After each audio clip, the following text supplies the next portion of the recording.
তিন যুগ পর সিরাজগঞ্জের বৃহত্তর চলনবিলে শাহজাদপুর অংশে আবারও পাটের আবাদ শুরু করেছেন কৃষকরা।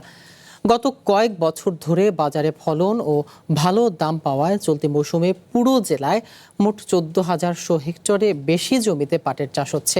কৃষি বিভাগের তথ্য মতে আগামীতে এই অঞ্চলে ব্যাপকভাবে বৃদ্ধি পাবে পাট চাষ। ভবিষ্যৎ হোক নিরাপদ, বিনিয়োগ হোক বিশ্বস্ত, আর আমার পছন্দ সল্ট বে। ওয়েলকাম টু সল্ট বে। একসময় পাটকে বলা হতো সোনালী আঁশ, একসময় বিদেশে রপ্তানি হতো পাট। সেই সময় থেকে দেশের এই পাটকে সোনালী আঁশ বলা হতো।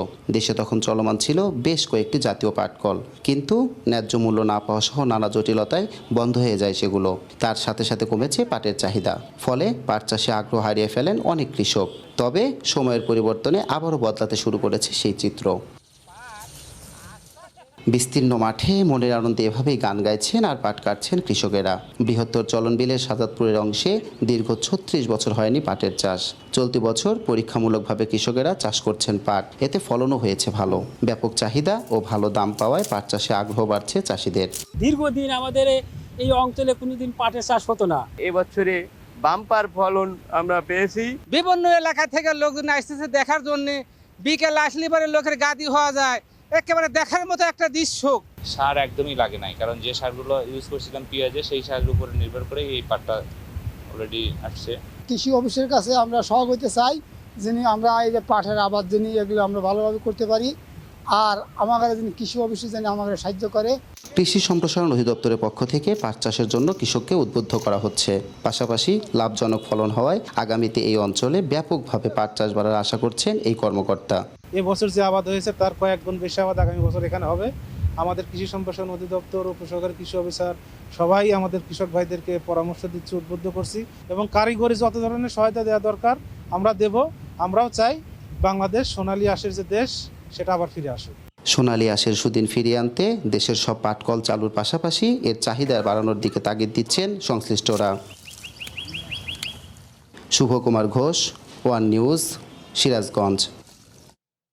এ বিষয়ে আরো জানাতে সিরাজগঞ্জ থেকে সরাসরি যোগ দিচ্ছেন শুভ কুমার ঘোষ। আমরা সরাসরি চলে যাচ্ছি তার কাছে। শুভ, পাট চাষে কৃষকরা সব ধরনের সহযোগিতা পাচ্ছেন কিনা, আর এখনকার আবহাওয়ার সাথে এটি কতটা উপযোগী, কি বলছে কৃষি বিভাগ, জানাবেন।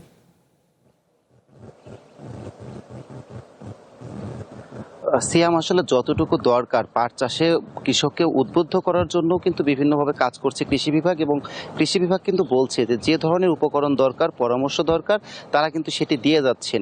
এবং এরই কিন্তু আসলে ফলশ্রুতিতে শাহজাদপুর যে অংশ, শাহজাদপুরের যে চলনবিল অংশ আছে, সেই শাহজাদপুরের চলনবিল অংশেই কিন্তু দীর্ঘ 3 যুগ পরে কিন্তু আসলে এই পাট চাষটা হচ্ছে। এবং কৃষি বিভাগ বলছে যে একটা সময় ছিল যখন কৃষকরা এই পাট চাষ থেকে একদম মুখ ফিরিয়ে নিয়েছিল। তারা বলছিলেন যে উৎপাদন খরচ যেটা হয় পাট বিক্রি করে সেই তাদের সেই লাভটা হচ্ছিল না, এই কারণে কিন্তু তারা মুখটা ফিরিয়ে নিয়েছিল। কিন্তু এখন তারা বলছেন যে শাহজাদপুরের চলনবিল যে অংশটা আছে, সেই চলনবিল অংশ সহ পুরো জেলার অংশে যে পাট চাষের বিভিন্ন উপকরণ কৃষি অফিস থেকে পাচ্ছেন, পরামর্শ পাচ্ছেন, যার ফলে তাদের খরচটা কমেছে, এবং একই সঙ্গে পাটের বাজারে দামটাও কিন্তু বেড়েছে। এখন সিরাজগঞ্জে বর্তমানে যেহেতু নতুন পাট উঠছে, বর্তমানে কিন্তু প্রতি মণ পাটের দাম পাওয়া যাচ্ছে 4,000 থেকে 4,500 টাকা। এবং কৃষি বিভাগ বলছে যে প্রতি বিঘা জমিতে কিন্তু পাট উৎপাদন হচ্ছে 12 থেকে 15 বিঘা, অর্থাৎ কৃষকরা কিন্তু 1 বিঘা পাট থেকে 50 থেকে 60,000 টাকা তারা পাচ্ছেন। এবং এর বিপরীতে যে খরচটা হচ্ছে, তারা কিন্তু যে পাটের যে পাট কাঠিটা পাচ্ছেন, সেই পাট কাঠি থেকেই কিন্তু অনেকটা সেই খরচটা উঠে আসছে। এবং এই কারণে কিন্তু তারা বলছেন যে পাট চাষে কৃষকের আগের মতো, আবার একটা সময় যখন এই পাটকে যখন সোনালী আঁশ বলা হতো, সেই সোনালী আঁশের যে আগের যে সময়টা ছিল, সেই সময়ের মতো তারা নতুন করে আবার পাট চাষে ঝুঁকছেন। আমরা কিন্তু আসলে এই শাহজাদপুর যে উপজেলা কৃষি কর্মকর্তা আছেন আব্দুল্লাহ মামুন, তার সঙ্গে আমরা কথা বলেছিলাম যে আসলে এই অংশে পাট চাষ কেন বন্ধ ছিল এবং দীর্ঘদিন পরে আসলে কিভাবে চালু করলেন। উনি কিন্তু আমাদেরকে যেমনটা জানিয়েছেন যে আসলে কৃষকরা একটা সময় পাট চাষ থেকে মুখ ফিরিয়ে নিয়েছিলেন, তারা বলছিলেন যে উৎপাদন খরচও হচ্ছিল না, কিন্তু তিনি আবার তাদেরকে বোঝাতে সক্ষম হয়েছেন যে আসলে পাট চাষে লাভবান হওয়া যায়। সেই জায়গা থেকেই কিন্তু তারা নতুন করে শুধু শাহজাদপুর উপজেলাতেই কিন্তু প্রায় 450 হেক্টর জমিতে কিন্তু পাট চাষ হয়েছে। এর বাইরে তারা কিন্তু একটা কথা সবসময় বলছেন যে পাটজাত পণ্য যেটা আছে সেই পাটজাত পণ্যের চাহিদাটা বাড়ানো এবং দেশের পাটকল যেগুলো আছে সেই পাটকলগুলো চালু করার বিষয়ে যদি পাটের চাহিদা বাড়ে সেই ক্ষেত্রে কিন্তু স্বাভাবিকভাবেই কৃষকরা আবার পাট চাষে ঝুঁকবেন। একই ক্ষেত্রে কিন্তু কিছুদিন আগে সম্প্রতি কিন্তু সিরাজগঞ্জে এসেছিলেন পাট ও বস্ত্র প্রতিমন্ত্রী, আমরা কিন্তু তার সঙ্গে কথা বলেছিলাম। তিনি কিন্তু একটা প্রতিশ্রুতি দিয়েছেন যে খুব স্বল্প সময়ের মধ্যে দেশে যত পাটকল বন্ধ আছে সেই পাটকলগুলো চালু করা হবে।